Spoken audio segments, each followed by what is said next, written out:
আসসালামু আলাইকুম রহমতুল্লাহ। UCC group কর্তৃক আয়োজিত ইউনিভার্সিটি অ্যাডমিশন স্পেশাল জিকে ক্লাসের নিয়মিত আয়োজনে সকলকে স্বাগতম। আজকে আমরা জেনারেল নলেজের অত্যন্ত গুরুত্বপূর্ণ একটি টপিক নিয়ে হাজির হয়েছি।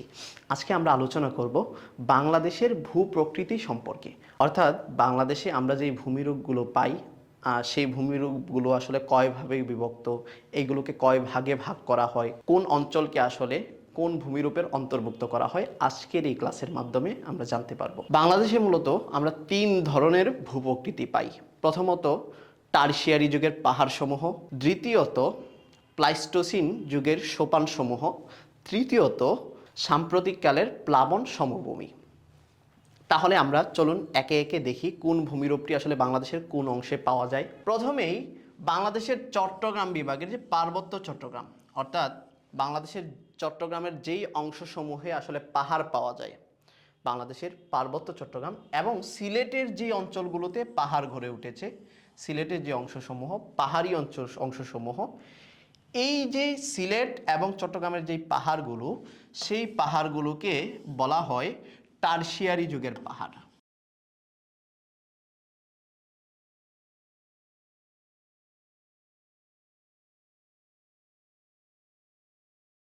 টারশিয়ারি যুগ অর্থাৎ সিলেট এবং চট্টগ্রামের যে পাহাড়সমূহ, সেগুলো মূলত টারশিয়ারি যুগের পাহাড়সমূহ। এটি মূলত বাংলাদেশের টোটাল অংশের 12% জুড়ে এই টারশিয়ারি যুগের পাহাড়সমূহ অবস্থিত। আমরা দ্বিতীয় যে ভূমিরূপটি পাই সেটি হলো প্লাইস্টোসিন যুগের সোপানসমূহ। এটাকে আমরা তিন ভাগে ভাগ করব। প্রথমত আমরা যদি বলি কুমিল্লার যে কুমিল্লার লালমাই পাহাড়, এক নম্বরে লালমাই।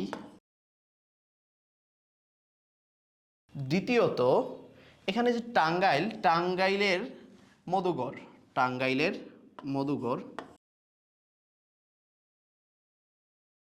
এবং টাঙ্গাইলের সাথে এখানে গাজীপুরের ভাওয়ালগড়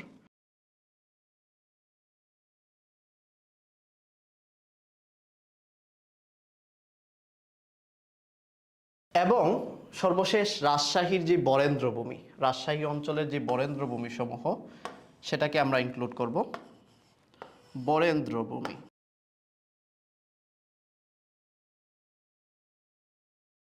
আমরা টারশিয়ারি যুগে পেয়েছি যে এগুলো হলো উঁচু উঁচু পাহাড়, আর প্লাইস্টোসিন যুগের সোপানসমূহতে আমরা পাবো যেগুলো পাহাড়ের মতো অতি বেশি উচ্চ নয়, কিন্তু স্বাভাবিকের চেয়ে উচ্চতর ভূমি।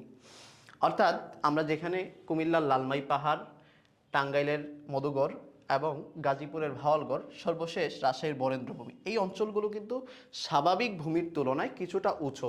সেই জন্য এই অঞ্চলগুলোকে বলা হয়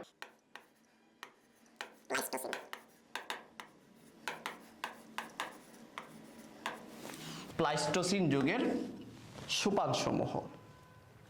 সর্বশেষ যেই ভূমিরূপটি আমরা পাই সাম্প্রতিককালের প্লাবন সমভূমি। সাম্প্রতিককালের প্লাবন সমভূমি বলতে আসলে কি বোঝায়? আমরা জানি বাংলাদেশের বিভিন্ন নদ নদী রয়েছে, যেমন ব্রহ্মপুত্র নদ, পদ্মা নদী, মেঘনা নদী। এই সকল নদীগুলো, এই যে কিছু নদী বাংলাদেশের উত্তর দিক থেকে এসেছে, কিছু নদী বাংলাদেশের পশ্চিম দিক দিয়ে এসেছে, যেমন পদ্মা নদী বিশেষত চাঁপাইনবাবগঞ্জ দিয়ে প্রবেশ করেছে। এই নদীগুলো যে পলি মাটি নিয়ে এসেছে, নদীগুলো তাদের স্রোতের সাথে যেই পলি মাটি নিয়ে এসেছে, সেই পলি মাটিগুলো, যেমন এদিকে ব্রহ্মপুত্র নদ এসেছে, যমুনা নাম ধারণ করেছে, যমুনা নাম ধারণ করে এই পর্যন্ত আসছে, আসার পরে এই দিক থেকে পদ্মা নদী এসে এখানে বড় একটা স্রোত নিয়েছে পদ্মা নদী। এদিক থেকে আমরা যদি দেখি সিলেটের বরাক নদী বাংলাদেশে ঢুকে সুরমা নাম ধারণ করেছে, এখানে এসে কালনী, তারপরে মেঘনা, এই অঞ্চলে এসে মেঘনা, এখান থেকে আবার পদ্মা এবং মেঘনা এক জায়গায় হয়েছে। অর্থাৎ টোটাল এই নদীগুলো যেই তাদের প্লাবনের সাথে যেই পলি মাটিগুলো নিয়ে এসেছে, সেইগুলো জমে যেই অঞ্চলগুলো গড়ে উঠেছে, সেই অঞ্চলগুলোকে বলা হয় সাম্প্রতিককালের প্লাবন সমভূমি। অর্থাৎ এখান থেকে মাটিগুলো এসে এই যে এই অঞ্চলটা গড়ে উঠেছে এবং এর পাশাপাশি যে এই অঞ্চলগুলো কিন্তু গড়ে উঠেছে এই মাটিগুলো থেকে। অর্থাৎ বাংলাদেশের বৃহত্তর যেই অংশ, সেই অংশটা মূলত এই নদীর পলিমাটির মাধ্যমে গড়ে উঠেছে, যেটাকে বলা হচ্ছে সাম্প্রতিককালের প্লাবন সমভূমি। প্রথমত টারশিয়ারি যুগের পাহাড়সমূহ পেলাম, যেগুলো সিলেট এবং চট্টগ্রামের পাহাড়ি অঞ্চল জুড়ে। তারপরে পেলাম কুমিল্লার লালমাই, টাঙ্গাইলের মধুগড়, গাজীপুরের ভাওয়ালগড় এবং রাজশাহীর বরেন্দ্রভূমি সহ মিলে যেই অঞ্চলটা গঠিত প্লাইস্টোসিন যুগের সোপানসমূহ। সর্বশেষ আমরা পেলাম যে আমাদের এই নদীগুলো থেকে পলিমাটি জমে যে অঞ্চলগুলো গড়ে উঠেছে সেটাকে বলা হয় সাম্প্রতিককালের সমভূমি। সাম্প্রতিককালের প্লাবন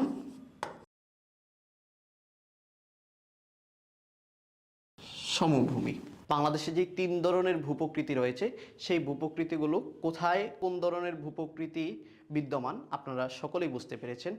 তাহলে আজকে এ পর্যন্তই, দেখা হবে অন্য কোনো ক্লাসে নতুন কোনো টপিক নিয়ে। সে পর্যন্ত সকলে ভালো থাকুন, সুস্থ থাকুন, আল্লাহ হাফেজ।